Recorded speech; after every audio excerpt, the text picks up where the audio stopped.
Praise the Lord. ദൈവത്തിൻ്റെ അതിപരിശുദ്ധ നാമം വാഴ്ത്തപ്പെടുമാറാകട്ടെ. നമ്മുടെ ദൈവം പ്രാർത്ഥന കേൾക്കുന്ന ദൈവമാണ്.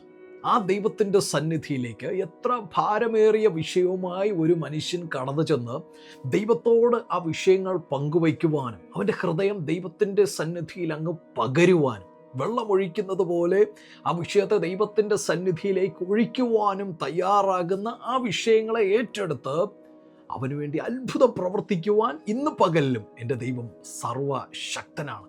ആ സർവശക്തനായ ദൈവം നിങ്ങളുടെ ജീവിതത്തിൽ നിങ്ങളെ വല്ലാതെ അലട്ടിക്കൊണ്ടിരിക്കുന്ന ആ ഭാരമേറിയ വിഷയത്തിന് ഒരു മറുപടി തരുവാനായിട്ട് ആഗ്രഹിക്കുകയാണ്. ഒരു വാണിംഗായി ഇപ്രകാരം പറയട്ടെ, നിങ്ങൾ ദൈവത്തിൻ്റെ സന്നിധിയിൽ പറയുന്ന ഓരോ വാക്കുകളും വിലയേറിയതാണ്. ആ വാക്കുകൾ ശ്രദ്ധയോടെ ദൈവത്തിൻ്റെ സന്നിധിയിൽ പറയുക. ദൈവം ആ വാക്കുകളെ അതുപോലെ തന്നെ ഒപ്പിയെടുത്ത് നാം പോലും ചിന്തിക്കാത്ത വിധത്തിൽ, നമുക്ക് തന്നെ അമ്പരപ്പ് തോന്നുന്ന വിധത്തിൽ, നമുക്ക് തന്നെ അത്ഭുതം തോന്നുന്ന വിധത്തിൽ വേദപുസ്തകത്തിലെ ഒരു വാക്ക് കടമെടുത്ത് പറയട്ടെ, മറ്റുള്ളവരെ പോലും അമ്പരപ്പിക്കുന്ന വിധത്തിൽ നമ്മുടെ പ്രാർത്ഥനകൾക്ക് ദൈവം ഇന്നാളുകളിൽ മറുപടി തരുവാനായിട്ട് പോവുകയാണ്. A new day with Jesus, യേശുവിനോടൊപ്പം ഒരു പുതിയ ദിനം എന്നുള്ള ഈ പ്രഭാത വചനധ്യാനത്തിലേക്ക് നിങ്ങളെ ഹാർദവമായി സ്വാഗതം ചെയ്യുകയാണ്. ഇന്ന് പകലിലും ഏതെല്ലാം കഠിനമായ പ്രാർത്ഥനാ വിഷയങ്ങൾ നിങ്ങളുടെ ജീവിതത്തിലുണ്ട് എങ്കിലും ഏതോ ചില അത്യാവശ്യങ്ങളുടെ മധ്യത്തിൽ ഈ കാര്യമുണ്ടെങ്കിൽ മാത്രമേ ഇനി മുന്നിലേക്ക് പോകുവാനായിട്ട് കഴിയുകയുള്ളൂ എന്ന് ചിന്തിച്ചുകൊണ്ട് ജീവിതം വഴിമുട്ടി നിൽക്കുന്ന സാഹചര്യത്തിൽ നിങ്ങളായിരിക്കുകയാണെങ്കിൽ ആ പ്രാർത്ഥനാ വിഷയവുമായിട്ട് ദൈവത്തിൻ്റെ സന്നിധിയിലേക്ക് കടന്നു വന്നാട്ടെ. ദൈവത്തിനോട് ഹൃദയം പകർന്നാട്ടെ. ദൈവം ഇന്ന് പകലിൽ നിങ്ങൾക്ക് ആശ്വാസമാകത്തക്ക വിധത്തിൽ ആ പ്രാർത്ഥനയ്ക്ക് മറുപടി തരുവാനായിട്ട് പോവുകയാണ്.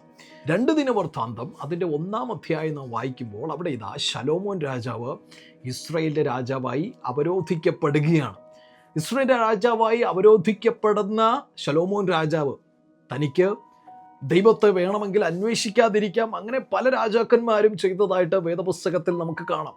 എല്ലാ ധനങ്ങളും, എല്ലാ മഹിമകളും, എല്ലാ പദവികളും ഒക്കെ കയ്യിൽ കിട്ടിയതിന് ശേഷം ദൈവത്തെ ചവിട്ടി തേച്ച് കളയുന്ന, ദൈവത്തെ തള്ളി മാറ്റി കളയുന്ന നിരവധി പേർ ഈ ലോകത്തിൽ നമുക്ക് ഇന്നും കാണുവാനായിട്ട് കഴിയും എന്നുള്ളത് പോലെ ഒരു പക്ഷേ ഇതെല്ലാം ഉണ്ടായിരുന്ന ശലോമോന് ദൈവത്തെ തള്ളി മാറ്റിക്കൊണ്ട് ജീവിതം മുന്നിലേക്ക് നയിക്കാം. എന്നാൽ ശലോമോൻ രാജാവ് ചെയ്ത ഒരു കാര്യമുണ്ട്.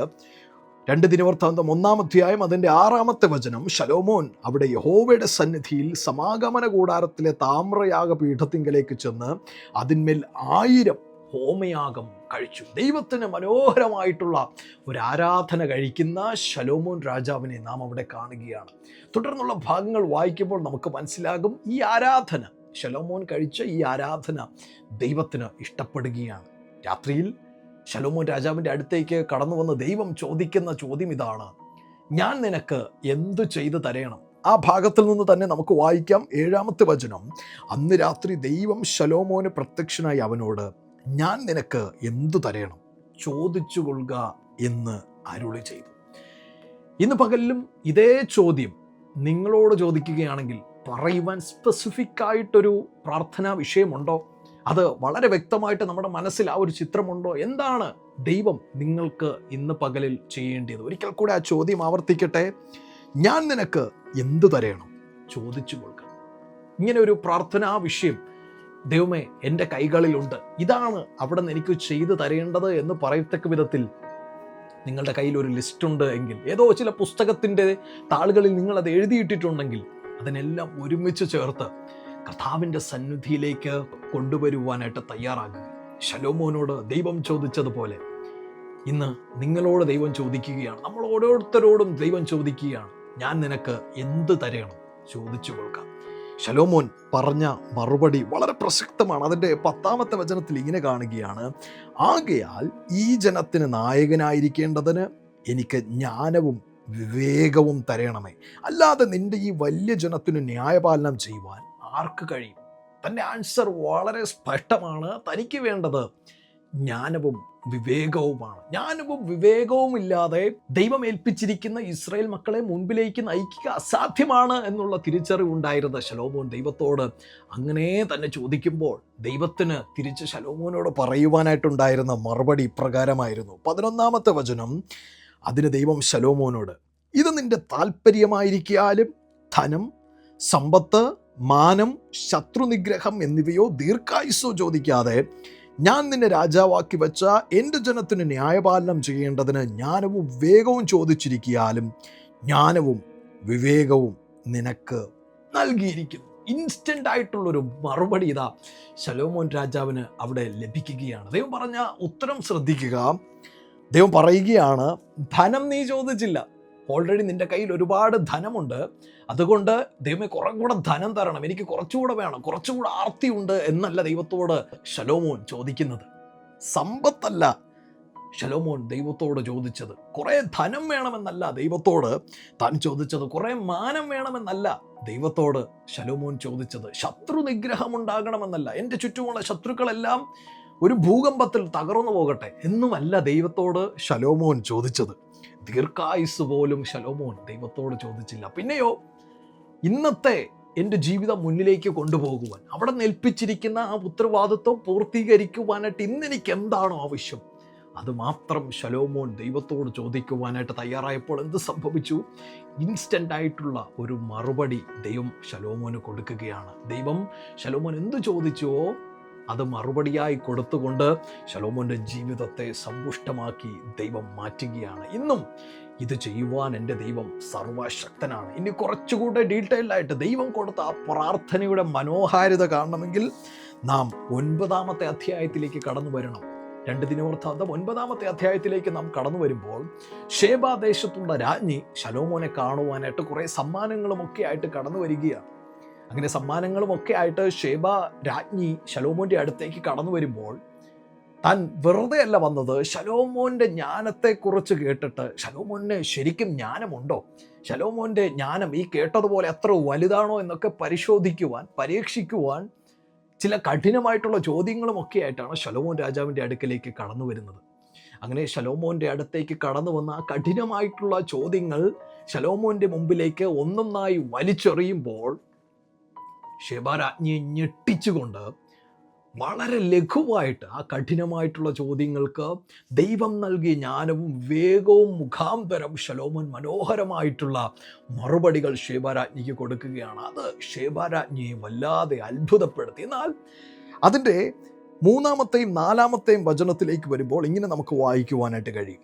ഷേബ രാജ്ഞി ശലോമോൻ്റെ ജ്ഞാനവും അവൻ പണിത അരമനയും അവൻ്റെ മേശയിലെ ഭക്ഷണവും അവൻ്റെ ഭൃത്യന്മാരുടെ ഇരിപ്പും അവൻ്റെ ശുശ്രൂഷകന്മാരുടെ നിലയും അവരുടെ ഉടുപ്പും അവൻ്റെ പാനപാത്രവാഹകന്മാരെയും അവരുടെ ഉടുപ്പിനെയും യഹോവയുടെ ആലയത്തിലേക്കുള്ള അവൻ്റെ എഴുന്നള്ളത്തിനെയും കണ്ടിട്ട് അമ്പരന്നു പോയി. ആ വാക്ക് അതുപോലെ ഞാൻ അടർത്തിയെടുക്കുകയാണ്. ആ 3-ാമത്തെ വചനം വായിച്ചു തുടങ്ങിയപ്പോൾ നാം കണ്ടു ഷേബ രാജ്ഞി ശലോമോൻ്റെ ജ്ഞാനവും ദൈവം അവന് കൊടുത്തിരിക്കുന്ന എല്ലാ സൗഭാഗ്യങ്ങളെ കണ്ടപ്പോൾ അമ്പരന്നു പോയി എന്ന് വചനത്തിൽ നാം കാണുകയാണ്. ഇത് തന്നെയാണ് ദൈവം തരുന്ന പ്രാർത്ഥനകളുടെ മറുപടിയുടെ മനോഹാരിത.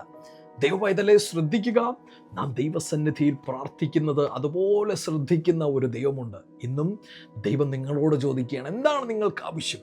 ചോദിച്ചു കൊള്ളുക. ദൈവത്തോട് പറയുവാൻ വ്യക്തമായിട്ടുള്ളൊരു മറുപടി നമുക്കുണ്ടായിരിക്കട്ടെ. ആ പ്രാർത്ഥനകളുടെ മറുപടി നമ്മെപ്പോലും അമ്പരപ്പിക്കുന്ന വിധത്തിൽ, അല്ലെങ്കിൽ നമ്മുടെ ചുറ്റുമുള്ളവരെല്ലാവരെയും ഒരുപോലെ അമ്പരപ്പിക്കുന്ന വിധത്തിൽ അതിനുള്ള മറുപടി ദൈവം നമുക്ക് തരുവാനായിട്ട് പോവുകയാണ്. പുതിയ നിയമത്തിലേക്ക് കടന്നു വരുമ്പോൾ മർക്കോസ് സുവിശേഷം 10-ാം അധ്യായം നാം വായിക്കുമ്പോൾ അവിടെ ഒരു സംഭവം കാണുകയാണ്. യേശു കർത്താവ് യെരിഹോവിൽ നിന്ന് കടന്നു പോകുമ്പോൾ ഒരു ഭിക്ഷക്കാരൻ വഴിയരികിൽ ഇരിക്കുന്നു. ആ ഭിക്ഷക്കാരൻ്റെ ഒരു പ്രത്യേകത, അദ്ദേഹം ഒരു ഭിക്ഷക്കാരൻ മാത്രമല്ല, അദ്ദേഹത്തിന് കണ്ണ് കാണുവാനായിട്ട് കഴിയുകയില്ല. അവൻ കുരുടനായിട്ടുള്ളൊരു മനുഷ്യനാണ്.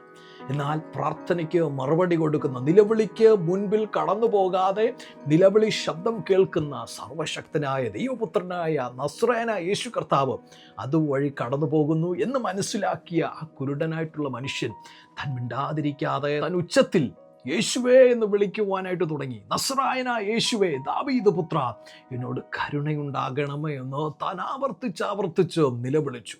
പലരും തന്നോട് പറഞ്ഞു മിണ്ടാതിരിക്കുക എന്ന് പറഞ്ഞ് തന്നെ അമർച്ച ചെയ്യുവാനായിട്ട് ശ്രമിച്ചുവെങ്കിലും അവരുടെ ശബ്ദത്തെ എല്ലാം വിഫലമാക്കിക്കൊണ്ട് ഈ മനുഷ്യൻ പിന്നെയും ഉച്ചത്തിൽ നിലവിളിക്കുവാനായിട്ട് തുടങ്ങി. സർവശക്തനായ ദൈവം, പ്രാർത്ഥനകൾക്ക് അമ്പരപ്പിക്കുന്ന മറുപടികൾ തരുവാൻ ശക്തിയുള്ള ദൈവം ആ ശബ്ദത്തിന് മുമ്പിൽ നിൽക്കുകയും ആ മനുഷ്യനോട് സംസാരിക്കുകയും ചെയ്യുന്നത് നമുക്ക് കാണാം. ആ യേശു ചോദിച്ച ചോദ്യം ഇപ്രകാരമായിരുന്നു. അതിൻ്റെ 51-ാമത്തെ വചനത്തിൽ യേശു അവനോട്, ഞാൻ നിനക്ക് എന്ത് ചെയ്തു തരണമെന്ന് നീ ഇച്ഛിക്കുന്നു? അവിടെയും യേശുവിന് ചോദിക്കുവാനായിട്ടുള്ള ചോദ്യം, എനിക്കെന്തും ചെയ്യുവാനായിട്ട് കഴിയും, നീ എന്നിൽ നിന്ന് എന്താണ് പ്രതീക്ഷിക്കുന്നത്, എന്ത് പ്രാർത്ഥനാ വിഷയമാണ് നിനക്കുള്ളത് എന്ന് ചോദിക്കുമ്പോൾ അവൻ പറയുകയാണ്, റബൂനി, എനിക്ക് കാഴ്ച പ്രാപിക്കണമെന്ന് കുരുടൻ അവനോട് പറഞ്ഞു. അവൻ്റെ സ്പെസിഫിക് ആയിട്ടുള്ള പ്രാർത്ഥനാ വിഷയം, അവനെ വല്ലാതെ അലട്ടിക്കൊണ്ടിരുന്ന പ്രാർത്ഥനാ വിഷയം, അവന് പോലും അസാധ്യമെന്ന് അവൻ കരുതിയിരുന്ന പ്രാർത്ഥനാ വിഷയം യേശുവിൻ്റെ സന്നിധിയിലേക്ക് വയ്ക്കുവാൻ അവനൊരു അവസരം ലഭിച്ചപ്പോൾ അവസരം അവൻ ഉപയോഗിക്കുകയാണ്. തൊട്ടടുത്ത വചനം, യേശു അവനോട്, പോകാം, നിന്റെ വിശ്വാസം നിന്നെ രക്ഷിച്ചിരിക്കുന്നു എന്ന് പറഞ്ഞു. ഉടനെ അവൻ കാഴ്ച പ്രാപിച്ച് യാത്രയിൽ അവനെ അനുഗമിച്ചു.